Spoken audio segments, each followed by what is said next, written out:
कैसे हो आप लोग सब।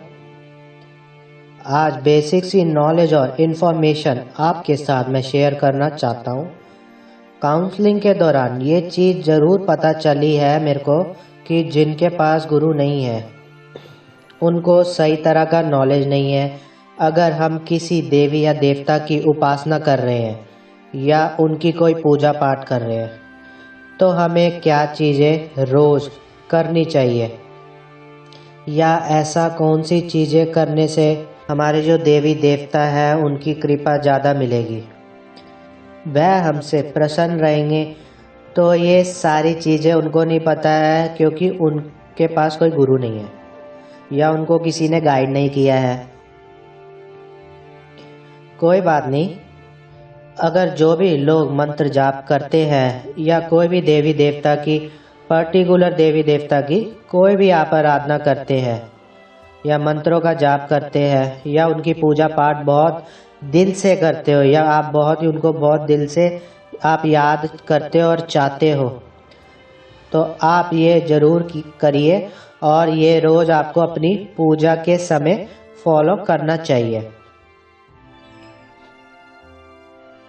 और अगर आपके घर में भी कोई है जो साधना करता है, जो मंत्रों का जाप करता है, तो आप उनको भी ये वीडियो शेयर करो ताकि वो जो गलतियां कर रहे हैं जिनकी वजह से शक्ति आ तो रही है लेकिन वह उनसे बात नहीं कर पाती है, उनको वो मैसेज तो दे रही है लेकिन वह खुद ही नॉलेज नहीं है और समझ नहीं पाते हैं कि क्या शक्ति है मुझ में, बताने की कोई कोशिश कर रही है, क्या शक्ति मुझे बताने की कोशिश कर रही है। जो भी गलतियां वो कर रहे हैं वो ना करें। अगर ये चीज़ अगर आप अपनी पूजा में फॉलो करते हैं तो रोज़, वो भी रोज़, अगर आप जब भी पूजा में बैठते हो एक बेसिक सी चीज़ आपको रोज़ फॉलो करनी चाहिए। अगर आप ये रोज़ फॉलो करते हो तो शक्तियाँ आएंगी भी और आपको महसूस भी होगा। वह आपको क्या मैसेज देना चाहती है उस पूजा के समय वह भी आपको महसूस होगा। तो ये सारी चीज़ें मैं आपको बता देता हूँ ताकि काउंसलिंग में मुझे सबको बार बार बताने की ज़रूरत ना पड़े। नहीं तो काउंसलिंग का जो सेशन है ना वो कभी कभी 1 घंटे के ऊपर भी चला जाता है, जिसकी वजह से जो नेक्स्ट सेशन होता है वो डिले हो जाता है, तो लोगों को बहुत ही ज़्यादा वेट करना पड़ता है। तो पहली चीज़ ये है, जब भी आप अपनी पूजा पाठ करने जाते हो और आपको पता चल जाता है कि आपके साथ कोई देवी चल रही है या कोई देवता चल रहे हैं, मान लो हनुमान जी चल रहे हैं या माता काली चल रही है, भैरव बाबा चल रहे हैं, कोई भी देवी शक्ति आपके साथ चल रही है, आपको पता होना चाहिए। बस आपको पता होना चाहिए कि कौन सी देवी देवता चल रहे हैं, कुल देवी चल रहे हैं या कुल देवता चल रहे हैं, सब कुछ पता होना चाहिए आपको। अभी से अगर आप ये काम नहीं कर रहे हो तो शुरू कर दो। उनके नाम का एक सरसों के तेल का दीपक जलाना शुरू कर दो। आपके मंदिर में उनके ही नाम का सरसों का तेल जलाना, आप दीपक जलाना आपको प्रारंभ कर देना चाहिए। अदरवाइज क्या होता है कि वह आ तो रहे हैं लेकिन उनको कुछ आपकी तरफ से मिल नहीं रहा है। एक होता है ना, मैं आपको साधारण भाषा में कहूँ कि अगर आप एक बच्चे से हर रोज़ काम कराते हो अपने बच्चों से और उनको कुछ ज़्यादा नहीं देते हो, बस नॉर्मल आप उनको फूड दे देते हो, प्यार नहीं देते हो, स्कूल गए आए फिर खाना खाया सो गए, तो वो अपने माता पिता के प्रति इतना ज़्यादा वो अच्छा बिहेवियर नहीं रखते हैं। तो उसी प्रकार से हमें भी देवी देवताओं को जितना हो सके हमारे अंदर जितनी भी कैपेसिटी है हमें ज़रूर करना चाहिए। अगर आपसे पॉसिबिलिटी है, आप दिया तो जला रहे हैं, लेकिन दिया सिर्फ आप जला के छोड़ देते हो, आप ये नहीं कहते हो किसका दीप जला रहे हो। तो जब भी आप दीप जलाते हो, मैंने सरसों का तेल का दीपक वहाँ पर तैयार किया, जलाने जाऊंगा ना दीपक, तो तभी मुझे बोलना है अपनी देवी शक्ति का नाम लेकर कि मैं आपका जो दीपक है वो मैं जला रहा हूँ, कृपा करके हमारे घर में विराजित रहे। आपको ये कहना है, ठीक है। उसके बाद आपको दीपक जलाना है। ये काम आपको रोज करना है। आप चाहे 2 दीपक जलाओ, चाहे 4 दीपक जलाओ, कोई फर्क नहीं पड़ता। उल्टा आपको देवी शक्तियों का आशीर्वाद बहुत ही ज्यादा मिलना शुरू हो जाएगा। सेकंड चीज ये है कि अगर आप ध्यान लगाते हो, पूजा करने के बाद मेडिटेट करते हो, तो आसन तो कंपलसरी है, बिना आसन के आपको मेडिटेशन नहीं करना चाहिए। इससे भी शक्तियों का जो असर है ना वो नहीं होता, बिल्कुल भी असर नहीं होता है। और आपका जो ऊर्जा होता है ना, आपकी जो ताकत होती है, आपकी जो एक एनर्जी होती है, वो काफ़ी हद तक जो है ना दूसरी चीज़ों में मिल जाती है। फॉर एग्ज़ाम्पल, अगर आप ज़मीन पर बैठ के पूजा करते हो, मेडिटेट करते हो, हमारी जो गुरु तत्वाकर्षण एनर्जी होती है ना, ग्रेविटी फोर्स होती है ना, वह सारी की सारी हमारी ऊर्जा को ले लेती है। तो जिसके कारण अनुभव बहुत ही कम होते हैं। अपने आसन को भी शेयर ना करें, खुद का एक शुद्ध आसन जरूर रखें। अगर मंत्रों का जाप भी करते हो तो माला भी कंपलसरी है, माला भी आपको रखनी ही चाहिए। वह आपकी सेफ्टी के लिए है और आपको महसूस कराने के लिए होती है कि हाँ, आसपास शक्तियाँ आ गई है और आपसे ये कहना चाह रही है टाइम पर आके माला और आपकी आसन आपका बहुत ज़्यादा साथ देता है, ठीक है। उसके बाद आता है कि आप अपने खाने से पहले भगवान जी को जरूर भोग लगाएं। अब काफ़ी लोग बोलते हैं कि काफ़ी लोगों ने तो नहीं कहा मुझे, बट कमेंट किया था कि भोग लगाने से देव दृष्टि खुल जाती है। आप कैसे बात कर रहे हो, ऐसा तो पॉसिबल ही नहीं है। मैंने सिर्फ सिंपल सी भाषा में ये बताया था कि अगर आप अपने माता पिता को भोजन नहीं पूछ सकते तो आप औलाद कहलाने के लायक नहीं हो, ठीक है।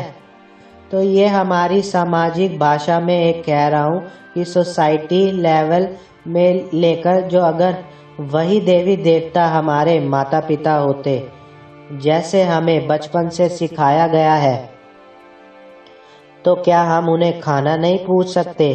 क्या हम जो खा रहे हैं उनको पहले हम भोग लगा नहीं सकते? क्या कोई पाप हो जाएगा? क्या कोई गलत काम हो जाएगा? इसमें ऐसा तो नहीं होता है। हमारे घर में तो बचपन से हमारे मॉम डैड ने हमारे देवी देवता को खाना का आमंत्रण दिया है, खाना खिलाया है, सब कुछ तो वो करते आ रहे हैं। ऐसा तो आज तक उनके साथ कुछ नहीं हुआ। तो आप लोगों को जो सोचना है सोचिए। जो हमारी भगत लाइन में होता है ना, जो पूजा पाठ लाइन में होता है, वो हम जरूर शेयर करते हैं। मैं कोई गलत इन्फॉर्मेशन नहीं देता हूँ यहाँ पे। तो जब भी आप खाना खाएं तो आप अपने देवी देवताओं को थोड़ा सा, जब भी खाना बन जाता है ना, तो पहले छोटी सी प्लेट लगाकर उनको खाना दे। और ये भी मेक श्योर कर लीजिए कि वो प्लेट आपने नहीं यूज़ की होगी, मतलब वो प्लेट उन्हीं की होगी, उन्हीं के नाम से ही होगी, देवी देवताओं के नाम से ही, और सिर्फ वही खाना खाते हो। आप लोग नहीं खाते हो तो वह अशुद्ध हो जाती है। अगर आप अफोर्ड नहीं कर पा रहे तो अलग बात है, नहीं तो आप एक छोटा सा मिट्टी का भी एक दिया जैसा, एक पाउडर जैसा आता है, उसमें भी लगाकर भगवान जी को भोग लगा सकते हो। ये काम आपको रोज करना है। और अगर आपको अनुभव कम होते हैं, जैसे कहा कि सिद्धियां बहुत ही, शक्तियां बहुत ही है, लेकिन हम काम नहीं कर पाते हैं, आपको उनसे कांटेक्ट बनाने की जरूर कोशिश करें मेडिटेशन करने के दौरान। जैसे कि मान लो आप अपने दोस्तों से पहले कैसे बात करते थे, फोन करके ना, या आप अपने भाई बहन से कैसे बात करते थे, हर चीज शेयर करते थे ना। तो वैसे ही आप मेडिटेशन करोगे, या मेडिटेशन नहीं भी करोगे ना पूरा दिन, तो आपका वर्किंग है, तो आप किसी और से बात करने के बजाय आप अपने अंदर ही अंदर बात करें कि मेरे साथ ऐसा हो गया, माँ मैं क्या करूँ, मेरे साथ ऐसी शक्ति चल रही है, मैं क्या करूँ, मेरी लाइफ में पैसों की दिक्कत आ रही है, मैं क्या करूँ। तो ये सारे क्वेश्चंस आपको अपनी देवी देवता को जरूर बताने चाहिए। मेरे बहुत सारे सेशंस ऐसे होते हैं कि वह अपने देवी देवताओं से पूछते ही नहीं है, मांगते ही नहीं है, बताते ही नहीं है। देवी देवता तो आपको देंगे जो उनको देना चाहिए, लेकिन एक बार अगर आप उनको बोल दोगे ना, बता दोगे, तो ही वो आपके लिए कुछ कर पाते हैं। जैसे मैंने कहा ना कि अगर आप उनके नाम का दीपक बोलकर जलाओगे, वह दिया बोलकर जलाओगे उनके नाम का, तो वो समझेंगे, तब जाके वो उनको ग्रहण करेंगे कि हाँ मेरे बच्चे ने मेरे नाम का दिया जलाया। ऐसे वह ग्रहण नहीं करते। तो उसी प्रकार से जब तक आप उन्हें अपनी व्याथा नहीं व्यतीत करोगे, तो वो तो सब कुछ देख रहे हैं, वो सब कुछ कर रहे हैं, तभी तो आप इतने लंबे समय तक यहाँ तक पहुँच गए हो। तो आप कभी भी कुछ भी आपके मन में डाउट चल रहा है, तो आप अपनी देवी शक्तियों से जरूर बात करना सीखिए। उनको जरूर बोलते रहिए कि हाँ ऐसे हो रहा है, वैसा हो रहा है, इसलिए इसने मेरे साथ ऐसे कर दिया, मैं पूजा कर रहा हूँ फिर भी मुझे तकलीफ हो रही है। तो ये चीज आपको अपनी देवी देवताओं से भी बोलनी चाहिए, बोलनी बहुत ही ज़्यादा ज़रूरी होती है। अब नेक्स्ट चीज़ आपको क्या करनी है, आपके साथ कोई भी देवी देवता चल रहे हैं, अब आपको पता चल गया कि कोई देवी चल रही है, उनकी दुर्गा चालीसा होती है, काली चालीसा होती है, उनका भजन होता है, महिषासुर सूत्र होता है, ये चीज़ें होती है ना, स्तुति होती है, चालीसा पाठ जो भी होता है देवी देवताओं से जो जुड़े हुए, तो आपको ये शुरू कर देने हैं। ऐसा नहीं कहूँगा कि, पर रोज़ आप शाम को अगर कर सकते हो तो डेफिनेटली करना चाहिए।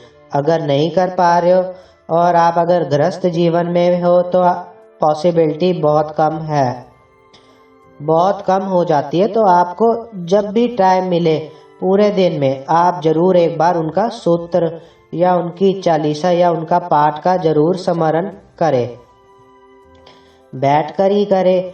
ऐसे अगर आप बैठे हो कहीं पर, जमीन पर बैठे हो, जमीन पर बैठ के ही करें। आसन नहीं है तो आसन नहीं यूज कर सकते तो कोई बात नहीं, तो आप कोई और दूसरा कपड़ा बिछाकर कर लीजिए, कोई प्रॉब्लम नहीं है। लेकिन पर आपको उनका स्मरण जरूर करना चाहिए जब भी आपको समय मिले।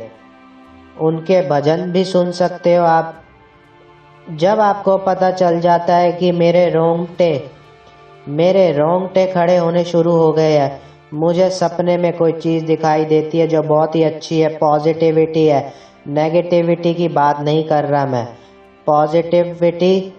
पॉजिटिव सपनों की मैं बात कर रहा हूँ, तो आपको और भी ज़्यादा अपने पूजा पाठ को बढ़ा देना चाहिए। बहुत लोग काउंसलिंग इसलिए लेते हैं कि उनको नहीं समझ में आ रहा है आगे क्या करना चाहिए। तो उसका सिंपल सा रास्ता है कि ये जो भगत लाइन है ना, ये भी एक तरीके की प्रैक्टिस है, ये भी एक तरीके का अनुभव है। अगर आप फुटबॉल में जाना चाहते हो, क्रिकेटर बनना चाहते हो, तो आपको क्रिकेट की प्रैक्टिस करनी होती है, तभी जाकर आप सिलेक्शन होते हो, तभी आपका सिलेक्शन होता है और आप वर्ल्ड कप के लिए सेलेक्ट होते हो। तो उसी तरीके से भगत लाइन भी होती है। जितना आप प्रैक्टिस करते हो, साल 2 साल 10 साल 10 साल, उतना ज़्यादा आपको अनुभव होते जाते हैं। कनेक्टिविटी आपको देवी देवताओं से होनी शुरू हो जाती है। तो ये भी एक तरीके की प्रैक्टिस है। यह जादू नहीं है कि कोई इंसान आएगा और आपको भगवान के सामने बैठा देगा और बोलेगा उस सवालों के जवाब आपको इनसे मिलने वाले हैं, और ऐसा कुछ नहीं होता है इस लाइन में। आपके अंदर ही उतनी ही ज़्यादा चेतना व्यतीत होना चाहिए, या उतनी ज़्यादा आपके अंदर क्यूरियोसिटी होनी चाहिए कि आप अपने देवी देवताओं से कनेक्ट कर सको, और वो आपको मैसेजेस रोज़ देते हैं। आपको नहीं पता चल रहा तो अगर अलग बात है, लेकिन वो आपको मैसेजेस रोज़ देते हैं। अगर आपको पता चल रहा है कि जिन लोगों को, बहुत अच्छी बात है, कंटिन्यू करो। जिनको नहीं करना है, ना कर पा रहे तो वो ये सारे काम जरूर करिए। देवी शक्ति आपसे जरूर कनेक्ट करती है, और हो सकता है तो उनके सिद्ध पीठ मंदिर जाना जरूर शुरू कीजिए। आप नोटिस करना, आपको एक मंदिर हमेशा सपने में दिखाई देता होगा। वो मंदिर को आपको जरूर पहुंचना चाहिए। समय लगेगा पता करने में कि कौन सा मंदिर है। आप इंटरनेट पे सर्च कर सकते हो, इंटरनेट पर सब कुछ अवेलेबल है। आप वहां जरूर जाइए। अगर किसी को सपने नहीं आते हैं या सपने में मंदिर नहीं दिख रहा है तो उसको पूजा पाठ बढ़ाने की ज़रूरत है। टेंशन लेने वाली बात नहीं है। नेगेटिविटी भी हो सकती है, इसलिए सपने क्लियर नहीं आते हैं, या चक्र में ब्लॉकेजेस हो सकती हैं, ऑरा क्लीन नहीं हो सकता, उसके लिए तकलीफ होता है। लेकिन हर चीज़ की रेमेडी होती है। रेमेडीज करोगे तो ठीक हो जाते हो, कोई प्रॉब्लम नहीं है। तो ये सारी चीज़ें करो और कनेक्टिविटी आपकी बिल्डअप होगी, फिर आपको कोई टेंशन वाली बात नहीं होगी। उसके बाद भी बहुत सारी चीज़ें होती हैं, तो उसके बारे में हम बात करेंगे अगले वीडियो में, ठीक है। अभी तो इतना ही करो। तो आई होप आपको क्लियर हो गया होगा कि बहुत कुछ हद तक। टिल देन बाय, नमस्ते, जय श्री राम, जय हनुमान। अगर वीडियो अच्छी लगे तो सब्सक्राइब कीजिए मेरे चैनल को और लाइक कीजिए मेरी वीडियो। धन्यवाद।